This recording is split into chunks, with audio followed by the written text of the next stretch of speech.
கூட்டணின்னு பார்த்தீங்கன்னா இப்போ நிறைய கட்சியெல்லாம் கூட சேர்ந்து இப்போ நேற்று தினகரன் போனார் அப்படியெல்லாம் கூட பார்க்குறோம்.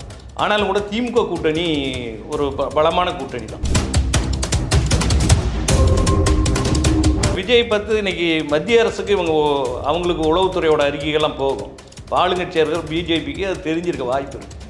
விஜய் கொடுக்குற அந்த நெருக்கடி கூட அவருக்கு ஒரு பரவலான ஓட்டு இருக்குன்ற அந்த பயத்தில் தான் பண்ணுறாங்களோ, அவர் தன் பக்கம் இழுத்துக்கணும்.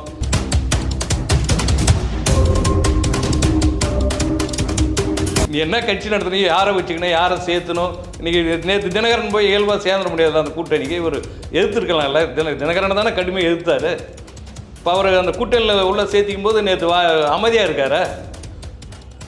அப்போ இவர் சுதந்திரமாக இயங்க முடியாது, கட்சியே நடத்த முடியாது. அது கூட்டணி எங்கே போய் இவர் நடத்துறது? பிஜேபி தலைமையில் இளமையாக இருக்கார், அதிகாரத்துக்கு வருவார். இவர் பின்னால் போனால் நாம் பதவிக்கு போவோம், நமக்கு பணம் காசு வரும். அந்த இதுக்காக இவர் பின்னால் போயிருக்காங்களே தவிர நம்ம சாதாரண மக்கள் நாளைக்கு பெரிய ராமதாஸ் பக்கம் தான் வாக்கு வங்கி அவருக்கு தான். ஓட்டு வங்கின்னு பார்க்கும்போது அவருக்கு தான் இருக்கும். வாக்கு வங்கி வந்து மருத்துவருக்கு தான், மருத்துவர் ராமதாஸுக்கு தான் இருக்கும். பெரிய வயசாகிடுச்சு. அவரை தனிமைப்படுத்துறது கூட இவருக்கு எதிராக போய் முடியறதுக்கு வாய்ப்பு இருக்குது. அவரை மரியாதை குறைவாக நடத்தினார், அவரை வந்து புறக்கணிச்சாருன்றது இவருக்கு எதிரானதாக கூட மாறும். ஒரு அனுதாபால கூட அது வரதுக்கு வாய்ப்பு இருக்குது.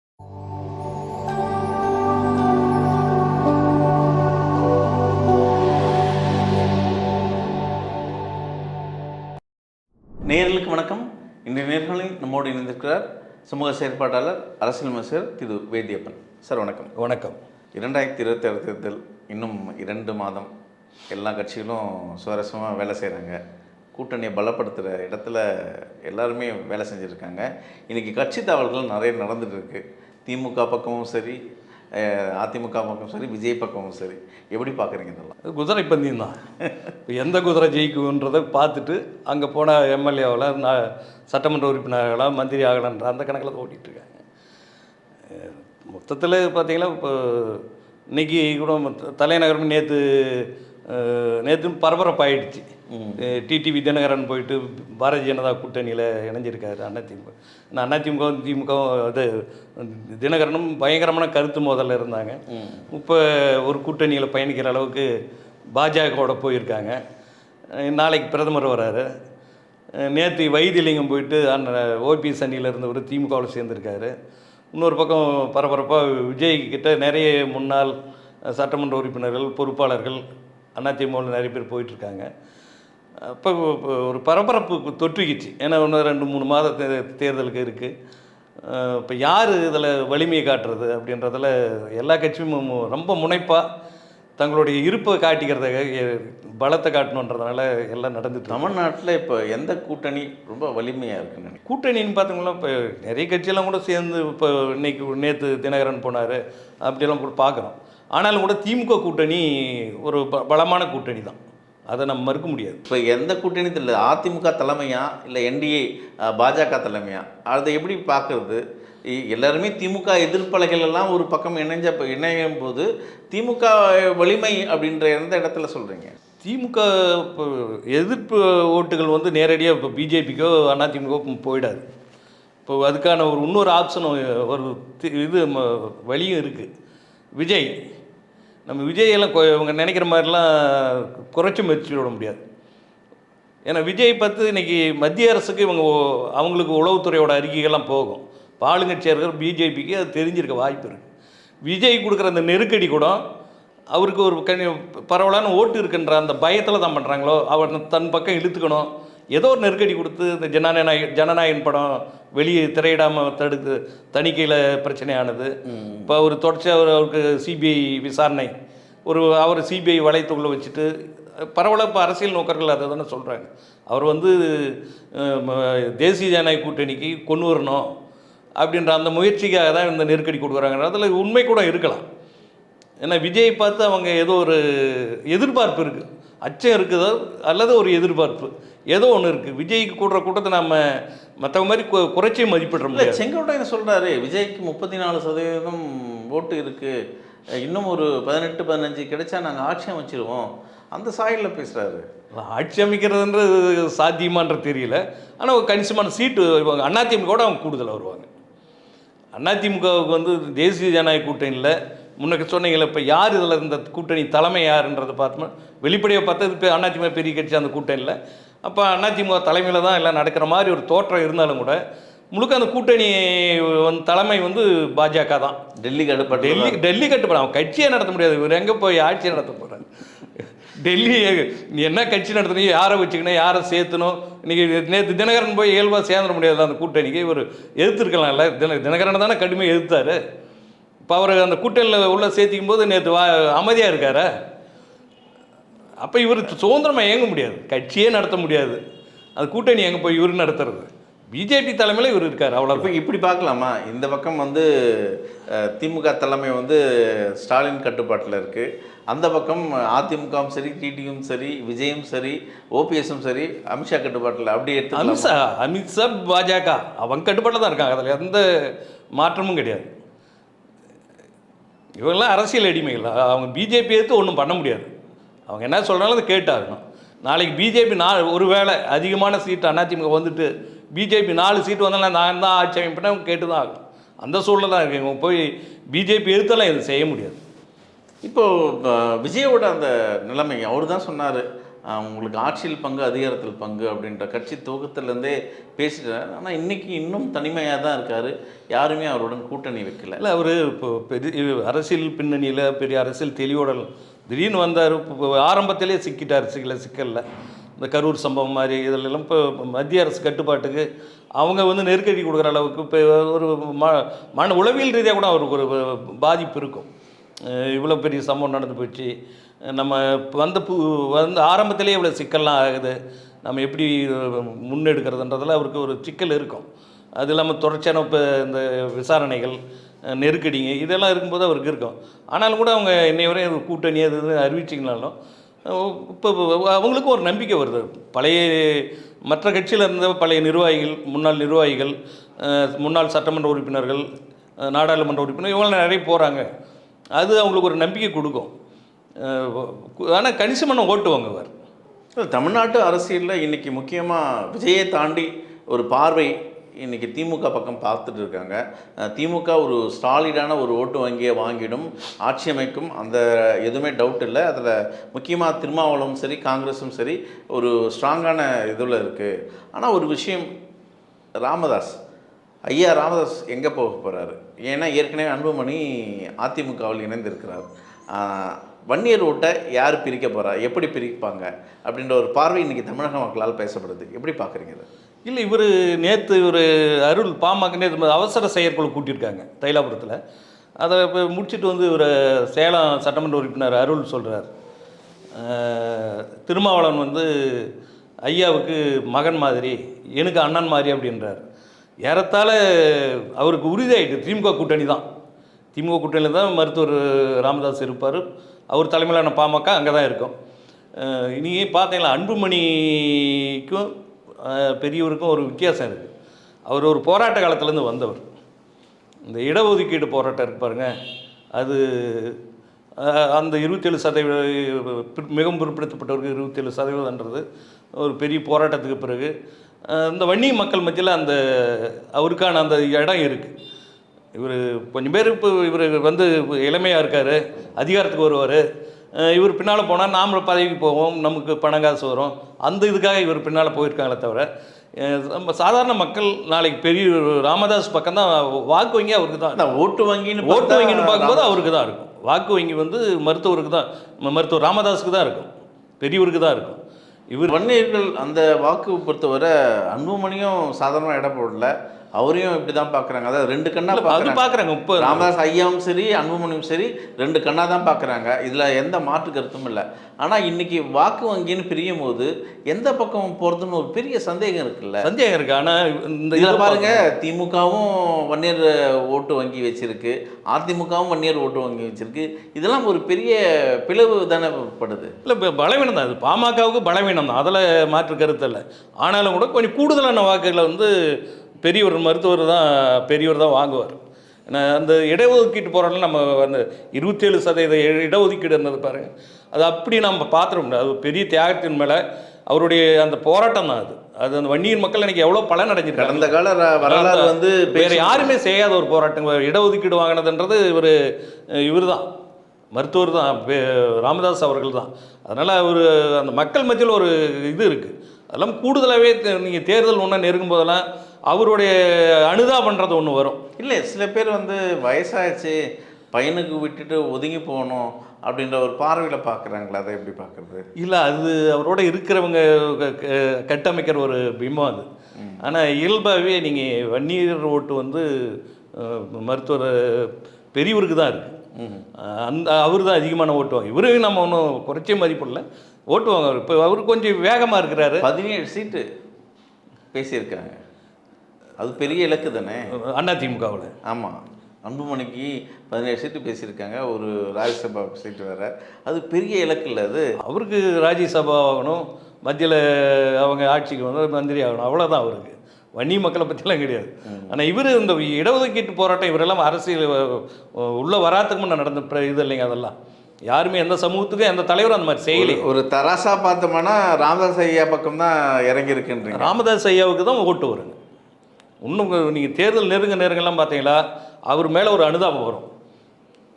இன்னைக்கு இவர் வேணால் நிற்கிறார், அது வேறு செய்தி. அவர் பெரிய வயசாகிடுச்சு, அவர் தனிமைப்படுத்துனது கூட இவருக்கு எதிராக போய் முடியறதுக்கு வாய்ப்பு இருக்குது. அவரை மரியாதை குறைவாக நடத்தினார், அவரை வந்து புறக்கணிச்சாருன்றது இவருக்கு எதிரானதாக கூட மாறும். ஒரு அனுதாபால கூட அது வரதுக்கு வாய்ப்பு இருக்குது. பெரும்பகுதியான வன்னியர்களோட ஓட்டு அடித்தட்டு மக்கள், நிர்வாகிகள் இந்த மாதிரி இருக்கிறவங்க அப்படி இருக்கலாமே தவிர, அடித்தட்டு வன்னியர்களுடைய ஓட்டு வந்து பெரியவருக்கு தான் விழும்.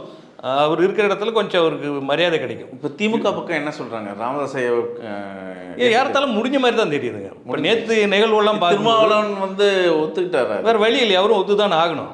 இல்லை, ஒரு சொல்லு இருக்குது, அது எப்பவுமே மறக்க முடியாது யாராலையும்.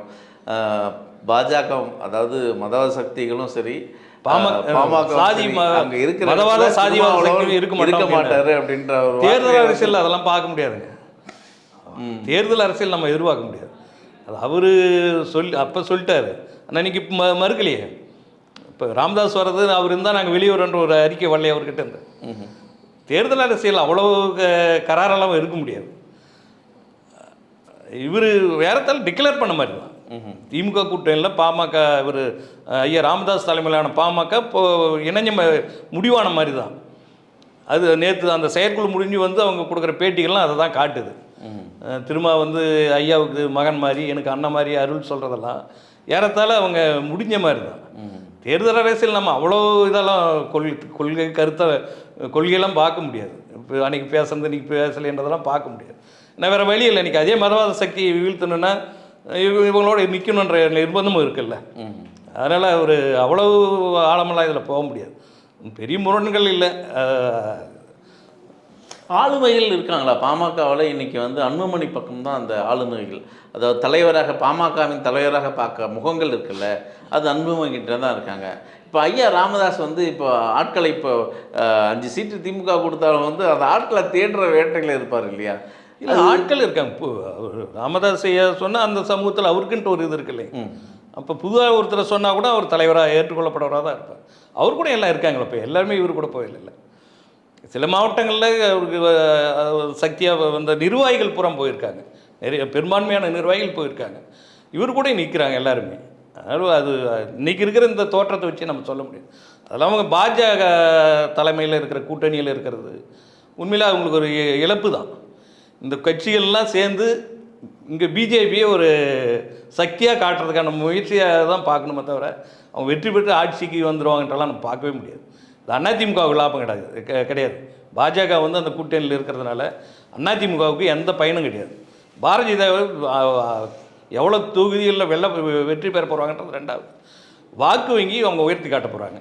ஆக நாங்கள் பெருசாக வளர்ந்துருக்கோன்னா அடுத்த தேர்தலையாவது அவங்களுக்கு நம்ம இடத்தை தக்க வைக்கிறதுக்கு முயற்சி பண்ணுவாங்க. அடுத்த கட்ட நகர்வுக்கான வேலையை செய்வாங்க. அது பாரதிய ஜனதா கட்சிக்கான லாபம் தான் இது.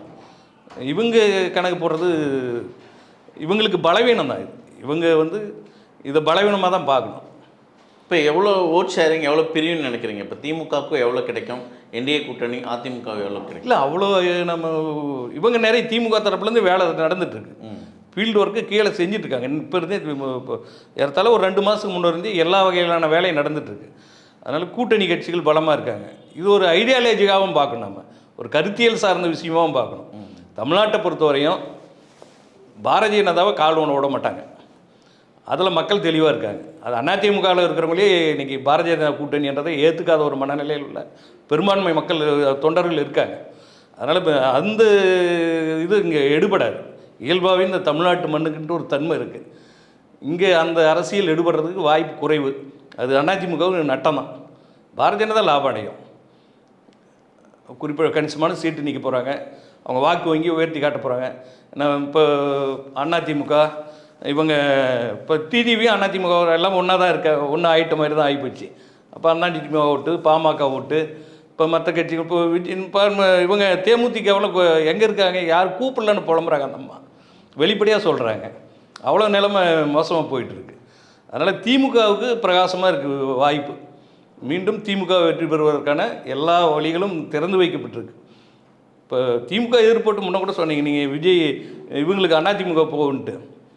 அதுக்கு மாற்று வழி இல்லாதனால அவங்க அதிமுக போட்டாங்க.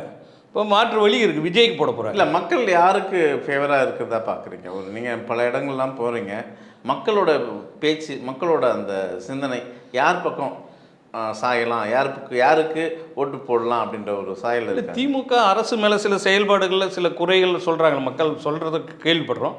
நான் அதே நேரத்தில் வேறு வழி இல்லை, இவங்களுக்கு வேறு யாருக்கு ஓட்டு போடுறதுன்னு வரும்போது திமுக தான் போட்டாங்கன்ற அந்த இதுவும் இருக்குது. ஏன்னா ஒரு காலம் இங்கே ஆனால் எதிர்கட்சிகள், அதாவது எடப்பாடியும் சரி பாஜகவும் சரி, திமுக ஊழலை வந்து பெரிய பூதாகரமாக பேசுகிறாங்க. எல்லா ஆட்சியிலும் ஊழல். இப்போ அதிமுகவில் இவங்க ஊழல் பண்ணலையா, வழக்கு போடுறீங்களா, அது எல்லா நிர்வாகத்தில் இருக்கும்போது அந்த சிக்கல்கள் வருது. அந்த மாதிரி இப்போ அது மக்கள் கிட்ட போலங்க. திமுகவுக்கு அது ஒரு பெரிய பின்னாடி ஒன்று சொல்லணும், பெருசாக சொல்ல முடியாது. மக்கள் கிட்ட அது போல பொங்கலுக்கு 3000 கொடுத்தாங்க, மக்கள் அது ரொம்ப இதாக பேசுகிறாங்களே, ஆதரிக்கிறாங்களே. இப்போ நிறைய இப்போ பார்க்குறோம் பொது இடங்களில். நம்ம அந்த கட்சி சாராதவர்ன்றதுனால நம்மக்கிட்ட ஃப்ராங்காக வெளிப்படையாக பேசுகிறாங்க. அதில் திமுகவுக்கு ஒரு ஆதரவு நிலை இருக்குது. அது அவங்க இப்போ அதிமுகவில் பார்த்தீங்களா, எடப்பாடி மேலே ஒரு ஆளுமையான தலைவரெல்லாம் அந்த கட்சியில் இருக்கிறவங்களே பார்க்கல. இப்போ பல பேர் இப்போ செங்கோட்டை மாதிரி பல பேர் விஜய் கிட்ட போனது, பார்த்து கட்சி விட்டு நேற்று வைத்தியலிங்கம் போய் திமுகவில் சேர்ந்தது, இதெல்லாம் உங்களுக்கு பெரிய பின்னடைவு. ஏன்னா 2 ஒருத்தர் தானே போனாங்கன்ற மாதிரி பார்க்குறாங்க. இப்போ கட்சி கீழே இருக்கிற உறுப்பினர் தொண்டர்களே ஒரு விரக்தியோடு தான் இருக்காங்க. ஓபிஎஸ் எப்படி எந்த நிலைப்பாட்டில் இருக்கார்? அவர் நிலைப்பாடை தான் புரிஞ்சிக்க முடியலைங்க. அநேகமாக அதிமுக கூட்டணியில் தான் அவரும் போகிறதுக்கு வாய்ப்பு இருக்குது. எடப்பாடி அதுக்கு ஒத்துப்பாரா? ஒத்துதாங்களா? அமித்ஷா சொன்னால் அவர் கேட்டு தான் ஆகணும். அவர் நேரம் எதுனாலும் ஃப்ளைட் பிடிச்சி டெல்லி தானே போகிறாரு. இந்த நாமெல்லாம் படிக்கும்போது ஆரம்ப பள்ளியெல்லாம் எலிமெண்ட்ரி ஸ்கூலில் பக்கம் இருக்க பையன்கிட்ட ஐயா கிள்ளிட்டான்னு சொல்லுவாங்க. அந்த மாதிரி நேரம் ஃப்ளைட் பிடிச்சி டெல்லி போகிறாரு. அஹிம்சா தானே அவங்களுக்கு பஞ்சாயத்து. அதனால் அவரு சொன்னால் இவங்க கேட்டு தான் ஆகணும். வேறு ஆப்ஷன் இல்லை. ஏன்னா அவர் திமுகவுக்கு போகிறதுக்கான வாய்ப்பு குறைவு தான்.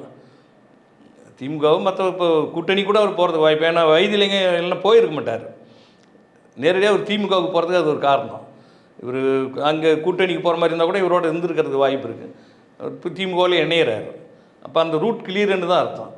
அவருமே இங்கே இருக்கிறது தான் வாய்ப்பு இருக்குது. எவ்வளோ பேர் அதை இவங்களை ஒருங்கிணைச்சு பண்ணாலும் அதில் ஒரு சிக்கல் இருக்குது. ஏன்னா இவர் ஒரு பெரிய பொதுவான தலைவரெல்லாம் இவர் எடப்பாடியை ஏற்றுக்கலை. ஒரு குறிப்பிட்ட மாவட்டங்கள் தேவர் மக்கள் மத்தியில் ஒரு கடுமையான எதிர்ப்பு இருக்குது. பார்த்துருப்பீங்களா? இப்போ அவர் அந்த நான் இந்த பயணம் போகும்போது கடுமையாக எதிர்த்து சுவரொட்டியெல்லாம் ஒட்டுறாங்க. கடுமையாக அவருக்கு எதிரான முழக்கங்களை வைக்கிறாங்க. அதனால் இது ஒரு குறிப்பிட்ட மாவட்டங்களில் ஒரு வட மாவட்டங்களில் கூட பெருசாக அவருக்கு இல்லை. தென் மாவட்டங்கள், வட மாவட்டங்கள், இந்த மேற்கு மாவட்டங்களில் கொஞ்சம் ஜாதிக்காரன்ற அளவில் தான் ஒரு சாதி சங்கமாக தான் அவர் இப்போ பார்க்க போகிற அளவுக்கு சுருங்கிட்டார். அவரால் பெருசாலாம் இனிமேல் வெற்றின்றதுக்கான இலக்கு நோக்கிலாம் போக முடியாது. சீமான் ரொம்ப அமைதியாக இருக்கார். அவர் அமைதியாக தான் இருந்தாகணும். 2 மாதம் தான் இருக்குது எலெக்ஷனுக்கு. அவர் அமைதியாக தான் இருந்தாகணும். கேண்டிடேட் போட்டிருக்காரு இல்லை, அங்கங்கே கேண்டிடேட் வேட்பாளர்கள் அறிவிக்கிறாருல்ல, பெரிய பாதிப்பு அவருக்கு இருக்கும். இந்த தேர்தலில் அவரும் மிகப்பெரிய பின்னடைவை 8% ஓட்டு வச்சிருக்காரு. அந்த சதவீதம் நிற்குமா? அதே நிலைமை வாய்ப்பே இல்லை. ஏறுமா? ஏறதுக்கு குறையிறதுக்கு வாய்ப்பு இருக்குது. ஏறதுக்கு வாய்ப்பே இல்லை. அந்த 8% அவர் தக்க வச்சுக்க முடியாது. அவர் இப்போ வெளிப்படையாக நேரடியாக பிஜேபியோடு போயிருக்கலாம். இவங்கெல்லாம் அறிவிக்கிறதுக்கு முன்னே அவர் அறிவிச்சிருக்கலாம். வெளிப்படையாக ஆர்எஸ் கூட்டங்கள்லாம் போய் பேசுகிறாரு. அவங்கள ஆதரித்து பேசுகிறாரு, அந்த நிலையில் தான் இருக்கார். அப்போ இந்த ஓட்டுகளை உடைக்கிறதுக்கான ஒரு கருவியை அவரை பயன்படுத்துகிறது பிஜேபி பார்க்க. அதனால தான் அவர் தனியாக நிற்கிறார். பெருசாக வெற்றி பெறுவோன்றதுலாம் இல்லை. அந்த 8% ஓட்டெல்லாம் இதில் தக்க வச்சுக்கோங்க. அவர் அங்கீகாரம் கூட இருக்குமான்றது கேள்விக்குறி தான், இருக்கிறது வாய்ப்பு இல்லை. அவர் மிகப்பெரிய பின்னடைவு 2026 தேர்தல் சீமான் சந்திப்பார். இன்னும் 2 மாதம் தான் இருக்குது. யார் தமிழ்நாட்டின் முதலமைச்சர் காலம் பேசணும். திராவிட முன்னேற்ற கழகம் இப்போ அந்த அணி வலுவாக இருக்குது. மக்கள் ஏற்றுக்கொள்ளக்கூடிய ஒரு அணி அதுதான். நேரத்துக்கு நன்றி.